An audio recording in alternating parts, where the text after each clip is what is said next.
Hello everybody and welcome to another episode of Thos Play. Today we will be playing the beloved game, The Banner Saga 2. The Gift of Hardborg, a Banner Saga novel by James Fadley. That's interesting. Bye. Anyway, we'll begin by watching the recap, and I'm curious about this recap, because for those of you who don't know, this game takes things from the previous game. People who lived, who died, what choices you make, things like that. So, how a recap can genuinely just tell everybody what happened in the last episode kind of fascinates me. So let's begin there, shall we? When the sun stopped in the sky, life continued as normal. Then the stone-armored dredge reappeared. Look in the left. Ancient foes from the far northern reaches. And the world was thrown into chaos. Oh yeah. Very much. Hakon and Rook. Giant Varl defenders were slaughtered. Their strongholds destroyed. Hakon. Our friend is Hakon and the prince. Now Hakon is the Varl king and protects who is Hakon. left of his His name's race. Hakon, lady. Rook, a humble hunter and father of Alet, found himself leading frightened clansmen towards That's dead. safety. His caravan crossed paths with Juno That's and Ivy, very simplifying it. two of the mysterious spellweavers known as Menders, who know something about the massive mountain-breaking serpent on the loose. In Borsgard, a town under the protection of the mercenary leader Bolverk, both Varl and human stood against a dredge general. The immortal Sunder, known as That did Bellower, not happen. Oh, it did. Didn't happen there devised a though. way to stop Bellower. But it cost the life of one held dear. I like how it didn't tell you whether that was Rook or Alet. I'm gonna guess. The saga. I'm gonna continues. guess. It can be either. Anyways, that is enough of that. Let's get in on this. Import save game. Oh, and yeah, I had to pick either Alet or Rook, so yeah, one of them was gonna die. Tíminn líður áfram, eins og straumþungt This isn't English. sem fleytir okkur áfram. Time continues washing Who are you? over us, moment after moment, like waves The Bellower. of ocean. Some more fierce, more violent. That's not the Bellower, never mind, he's dead. So few of my kind, the giant world, remain alive. Even so, I find myself wondering if humans, while able to bear children, suffer more for the loss of loved ones. Several weeks have passed since we So slew my the son guess was known right. as Bellower, but the chaos Giants of the can't have world kids. did not Kids. wither Kids. as we hoped. The world is breaking. Yeah, your entire village is dead, all that's left. We sail aboard hastily crafted ships for the safety of Arberain, the human capital.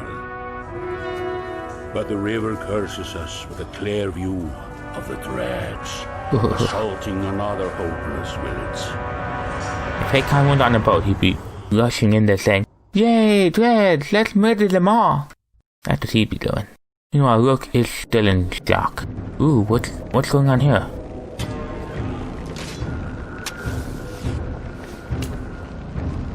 Move away from the glowing rocks. This one's mine.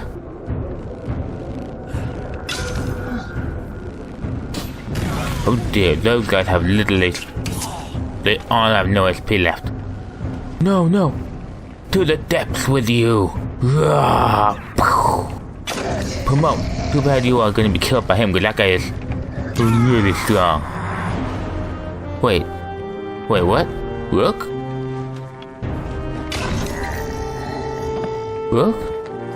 Keep killing them.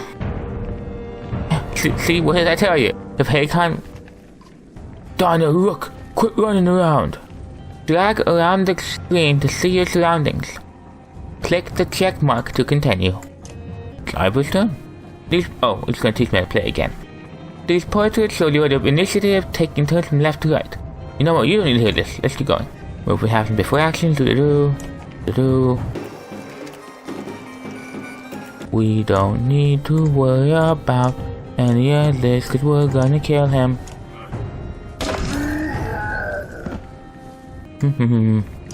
We already just played this game.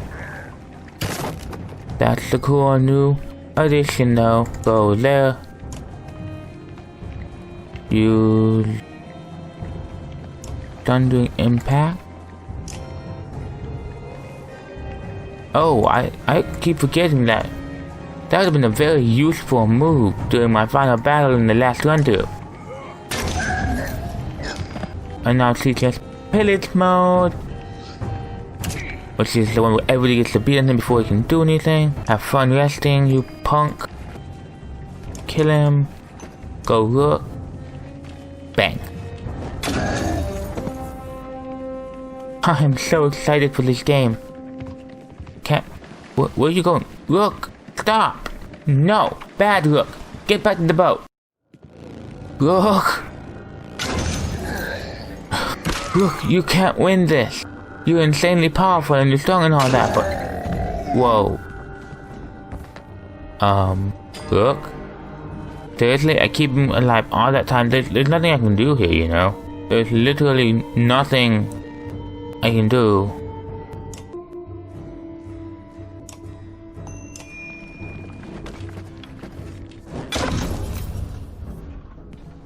Look. Wait, what? Why'd you get to attack again? And... fire.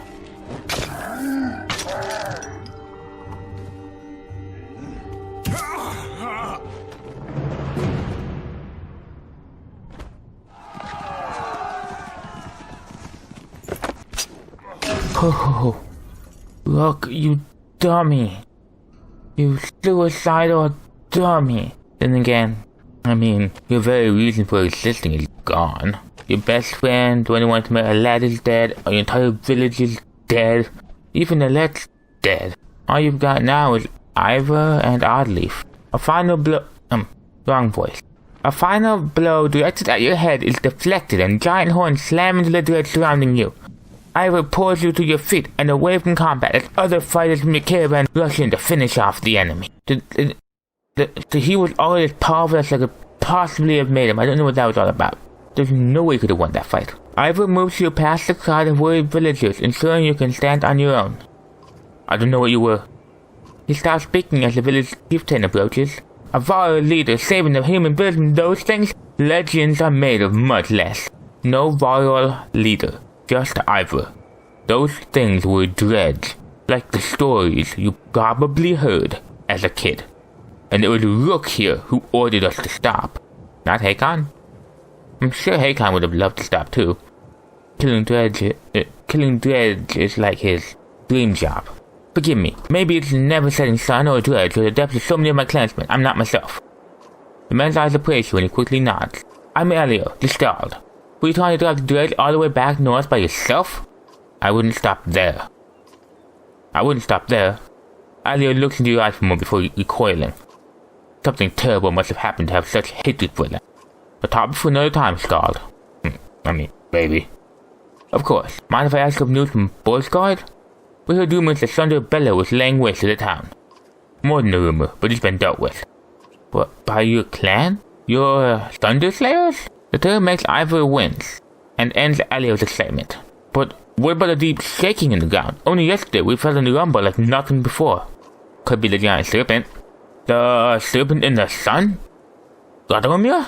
I'm no holy man, but talking about dead gods was wrong. About as opposite of Radomir as it gets. This one's determined to swallow us all. The Stalled looks skeptical. I don't blame him. Killing a son is big enough tail on its own for now. Then let's get ready to leave.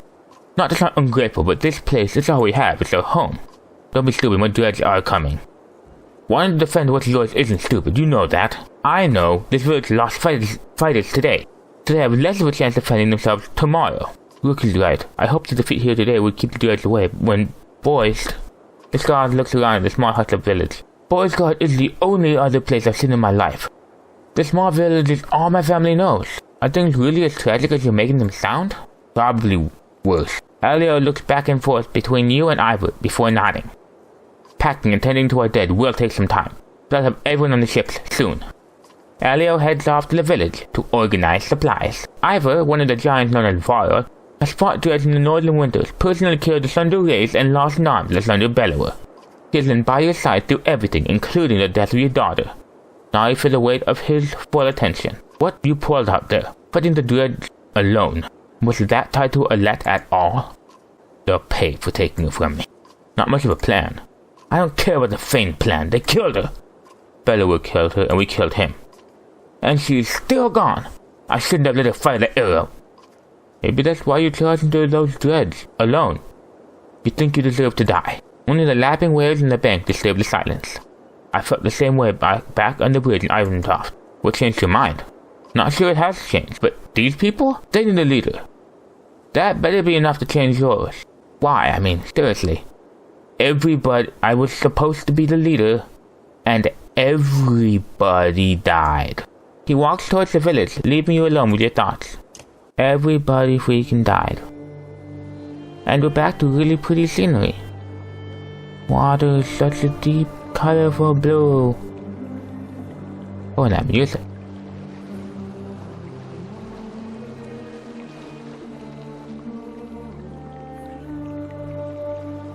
Now, one thing I'm wondering is if I'll have two divided groups again. Because that was a really cool thing about the last one. I had 2 armies I trained and 2 armies I fed. From their homes must all flee. The traveling merchants are surprisingly well stocked. Ubin, the old viral dubbed Scrivener, says, "Since Boist Guard, our numbers have grown. People have scavenged for food and eaten it too. Regardless, we'll need plenty of supplies considering our destination. See, look, 0 clansmen and 0 fighters. All we got is viral. Guys, we'll need plenty of supplies. Where can I find the merchants? What kind of supplies? Stuff like food and meat for the journey. The merchants have got a few interesting items as well, but folks can't eat those in lean times. You'll have to choose wisely, even your renown only stretches so far. Where can I find the merchants?" "You can't miss them," he says. "A group of tents, they call a market." Thanks, Ubin. "Of course," he says. "Oh, almost forgot. There's something ruffling the feathers of the ravens, the mercenaries who followed us from Boist Guard. Chat with the leader, Borfrick. Be careful. He's not like other Var.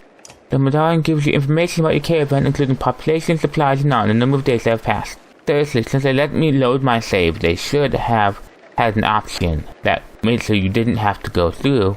It will give you 5 renown, and you need 4 supplies per day to survive. This is what you have. Your 113 supplies will last for 28 days. You have 27 renown available. Click this button to add 15 more supplies. Now you add supplies, you must confirm by pressing the button. Markets also have items available. These items are equipped by your heroes and can provide a great advantage. The quiet hero rank is shown in the red circles. They never explained that before, thank you. Anyway, I'm curious. Go to heroes. Where is heroes? Market? Rest? Is there not a hero?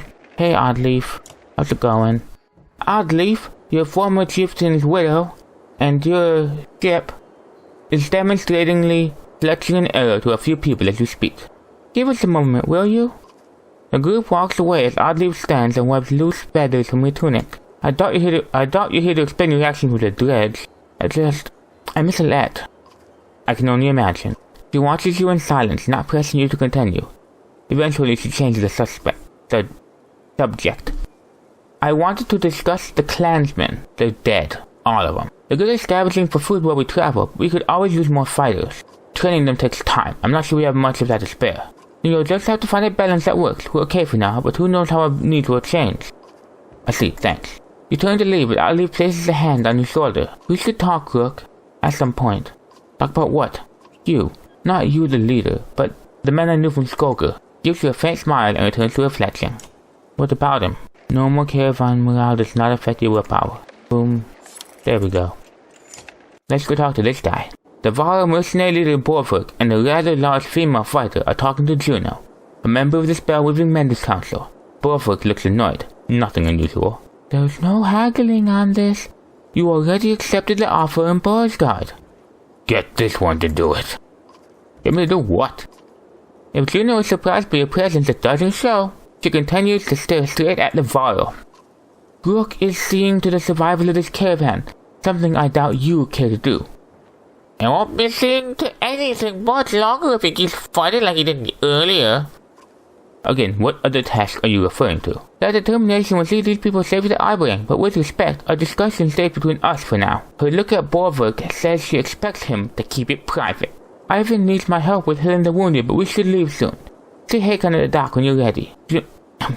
Juno leaves without another word. Goodbye, Juno. Thane Walker. One of these days, Claw and Thane will get thirsty for Spellweaver blood. Claw and Fang? His axes. The large axes are polished, the blades sharp, and the teeth scarred from plenty of use. But it's the grey handles that stand out. They're unlike anything you've seen before. How long are you going to tell Juno to... How long are you going to let Juno tell you what to do? Your voice is goading. Only to Ibring. Finish King Minoff's job. Like he's got the answer to any of this. He'd be royally pissed himself if he ever saw a dredge. Victor Fighter laughs. Have we met? I'm Volker. I'm Film Maiden in charge of keeping the ravens alive. Borvik gives her a stern look, but she doesn't back down. I already know who you are, Chieftain. I heard there's a problem I should know about. The Valor seems to grow taller and more wild as it takes a step toward you. You stopping to save every Finity along the way is all killed. Makes more sense to only stop the ships who need supplies. And get rid of half these useless people too. They're slowing us down. Dude, all you have is Valor. Chill out. Don't tell me what to do with my people. Borvik's eyes twitch as he stares at you. Is he shaking? Borvik, let's worry about the ravens. This one knows better than to cross us. Borvik snorts and turns his attention to a large steel cart behind him. His bear cloaked back indicates the conversation is over. Okay?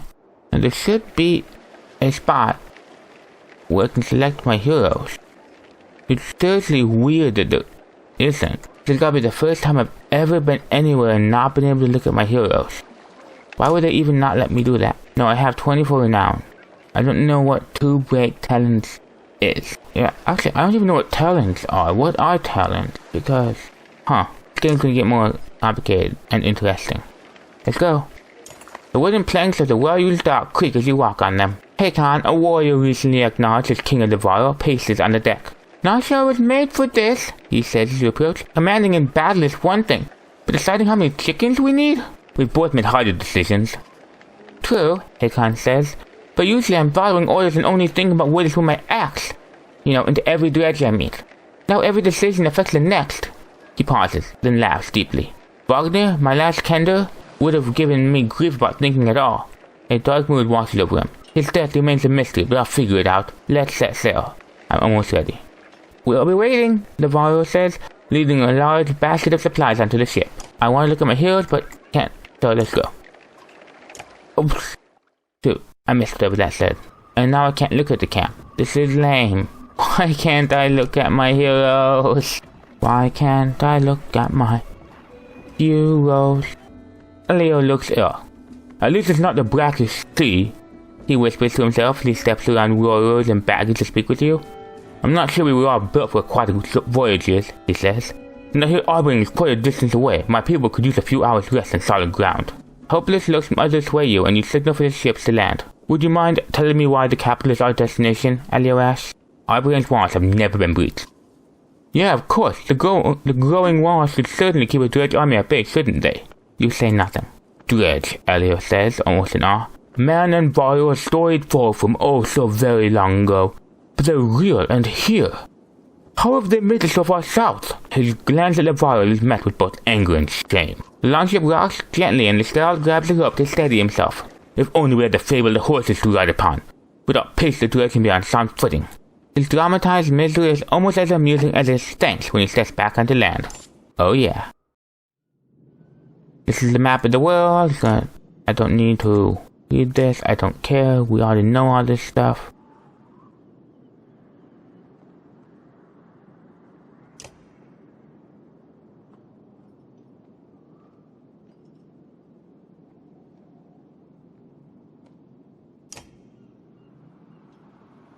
Why are we going this way?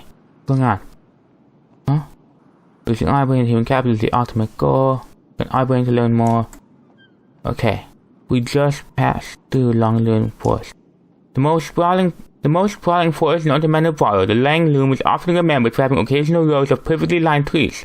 They look out of place in the middle of the wilderness, as if they had been carefully planted or even placed many ages ago. Probably they have. Many suppose the Loom Mother planted the trees herself, and the rest instantly sprang up around them. The Lang Loom is a dangerous place that really harkens back to the image of the Loom Mother.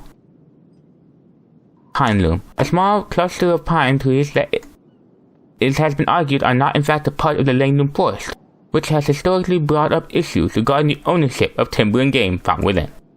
That's funny. From atop a high hill, Hawksthorpe is... pretty sure I read about Hawksthorpe already. Secret home. A city built on a spit of land jutting from within a lake and a place of prestige to live. As expansion soon became impossible on the small islands and ownership was passed down from generation to generation, the crystal clear lake and the beautiful surroundings made the land desirable to the point that a wall was eventually built to keep away jealous neighbors. Next crossing. At Blah, the locals had become so embroiled in their feud with the traders of Halsar that their chieftain Rick spent a personal fortune to construct a bridge over the wide river that would allow them easier access to take their goods to Borsgard, just so they wouldn't have to pass through Halsar. Dan's March. Not content to stop and storm. Oh, I read about that before. We went down it too. Everybody died. An aging and senile mess of a city that can't remember whether it wants to sell you something or steal something you've got. But Ormsdale grew early into an important hub of trade. Its twin city Borsgard became the place to buy things nobody else was willing to gawk. It's greatly supported by the potent items harvested in Ravenneck and Tistor, and plagued by huge disparities between the extremely rich and suffering poor. Except now it's empty, so the extremely dead. Deep Moat. Where the Ormsdale River eventually opened into a deep lake, Deep Moat promised a thriving industry for Borsgard. That was before overfishing and polluting essentially ruined the lake, taking with it Borsgard's ambitions of becoming a capital of mankind in the east. That was based on fishing? Okay, whatever. The butt end of a sprawling wood that comes to a point and was split by roads forged by early settlers, though it may be just as well known for the rewards reaped of fat pheasants that have all but been hunted to extinction. Don't hunt to extinction. That's irresponsible. Ormsdar. As Strom led some of the first men east, Ormsdar was one of the most important places they settled, nestling in the crook where the Ormsdal River split. If Borsgard and Ormsdar were twins, Ormsdar would be the righteous brother trying to keep his evil twin from hurting anyone else. We're going there. That'll be a fun place. And then the Eastway Road. The Eastway Road runs all the way from Torley to Borsgard, where it becomes Sten's March. Merchants rely heavily on this road, making bandits a common appearance and the use of guards a necessity. But humans are a piece of cake to us. I don't want to spend too much time reading these. Eastway Road. The Eastway Road runs all the way from Torley to Borsgard, where it becomes Sten's March. I just read that one. Okay, so all we got left to do is this one. Stormland. Grandwall was once a vast nation. The Civil War divided mankind, and a leader named Strom set out for the east, intent on creating a new kingdom there. The dream died with Strom, and the lands would become ununified again. But the name stuck. Strom. Oh no, not that's them. Why does the name Strom sound so familiar? Oh well. Well, we're gonna leave this episode here. Subscribe. Leave a comment, because your words mean so much to me. And as always, guys, have an awesome day. Ta-ta.